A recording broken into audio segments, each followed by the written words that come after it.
इस्तीफा होगा या नहीं धर्मेंद्र प्रधान का, यह फैसला लेना है नरेंद्र मोदी को। एक लाइन की बात है ये, क्योंकि जो प्रदर्शनकारी हैं उन्होंने बाकी सब अपनी मांगों पर खुद ही ये बता दिया कि सरकार हमको पॉजिटिव दिखाई दे रही है, लेकिन एक जो उन्होंने कहा है कि जिससे वो समझौता नहीं कर सकते, नॉन नेगोशिएबल डिमांड है, वो है धर्मेंद्र प्रधान शिक्षा मंत्री का इस्तीफा।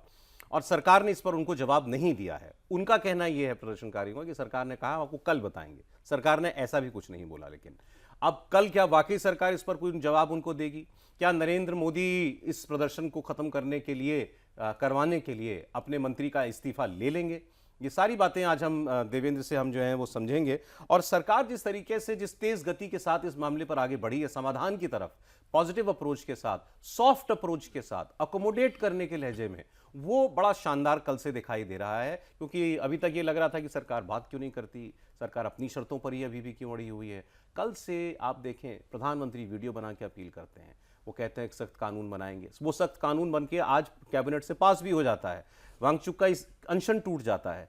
सरकार पहले कह रही थी हमारे ऑफिस या मंत्री के घर पे आना पड़ेगा बात करने के लिए, और वो कह रहे थे कि न्यूट्रल प्लेस पर मिलिए। सरकार न्यूट्रल प्लेस पर भी जाने के लिए तैयार हो गई और एक थर्ड प्लेस पर जाकर के मीटिंग हो भी गई।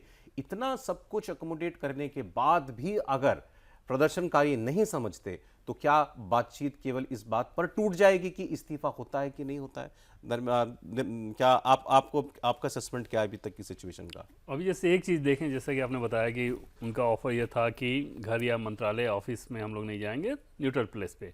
तब सरकार की तरफ से सौरभ, जो कल हम लोगों ने रिपोर्ट भी किया था, कि बार बार इस बात को कहा जा रहा था कि कोई भी आता है तो मंत्रालय आता है, मंत्रालय देश के लोगों का ही है, तो आइए वहाँ आकर अपनी बात कहिए, इसमें न्यूट्रल प्लेस पे जाने का क्या मतलब है। सरकार कल तक इस बात को कहते रही थी, लेकिन आज गई और दोनों मंत्री गए वहाँ पे 2 घंटे तक तकरीबन बैठे। हालांकि जिस जगह पे गए वो पार्लियामेंट की ही प्रॉपर्टी है, कॉन्स्टिट्यूशन क्लब और वीपी हाउस, बट आप गए, ये प्रॉपर्टी तो पहले भी थी, जा सकते थे। तो जाहिर तौर पर सरकार एक तरह से अब दिखा रही है कि वो लचीला रुख की एक हद तक जाकर इनको अकोमोडेट कर लिया जाए।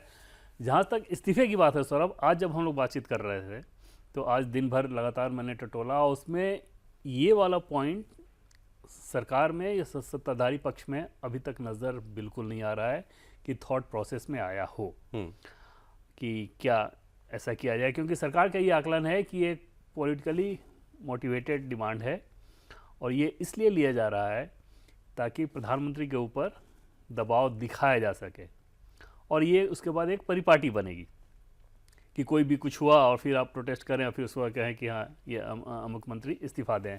दूसरी चीज़ सरकार के सामने सौरभ ये भी परेशानी होगी, जैसे एक बात तो ये है कि क्या पेपर लीक कराने को लेकर धर्मेंद्र प्रधान की कोई भूमिका थी, क्या उनका इन्वॉल्वमेंट था, क्या उन्होंने इस मामले को दबाने की कोशिश की, क्या उन्होंने अधिकारियों पर कार्रवाई नहीं की, क्या उनके मंत्रालय ने सीबीआई जांच की सिफारिश नहीं की, क्या लोगों को गिरफ्तार नहीं किया गया, ये सारी चीज़ें, क्या दोबारा एग्ज़ाम ठीक तरीके से नहीं हुआ, क्या बाकी जितने एग्ज़ाम्स होते हैं वो ठीक तरीके से नहीं हो रहे हैं। तो इन सारी चीज़ों के आधार पर ही आप धर्मेंद्र प्रधान को कटघरे में खड़ा कर सकते हैं। तो वो सारी चीज़ें अगर ये नज़र आ रही हों कि नहीं सब ठीक है, एक समस्या आई थी, कोई भी काम आप जब करते हैं तो एक समस्या आई थी, वो समस्या वाकई बहुत बड़ी थी, लेकिन उन्होंने एक तो सुधार किया और अगले साल के लिए प्लानिंग सब चल रही है। तो वहाँ पर कैसे एक झटके में हटा दिया जाए, वो भी तब सौरभ जब सड़क पर प्रोटेस्ट के चलते अगर नरेंद्र मोदी की सरकार अपने मंत्री को हटाए, और उसमें भी तब जब आप ये देख रहे हैं कि इस प्रोटेस्ट में जैसे जैसे लोग इस मंच पर गए थे, वो तो सीधे दिख रहा था ना कि वो हर मुद्दे पर ही नरेंद्र मोदी का विरोध करते हैं। उस कंडीशन में उस तरह के लोगों के दबाव के आधार पर अगर मंत्री का इस्तीफा हटाया जाए तो ये निश्चित तौर पर नरेंद्र मोदी सरकार के कार्यशैली को लेकर एक बड़ा सवालिया निशान रहेगा कि अगर ऐसा हुआ तो फिर आगे क्या इस तरह की एक परिपाटी नहीं बनेगी। जो उनके विरोधी हैं, जो कि हर मोर्चे पे ही विरोध ढूंढने की कोशिश करते हैं, वो नहीं करेंगे।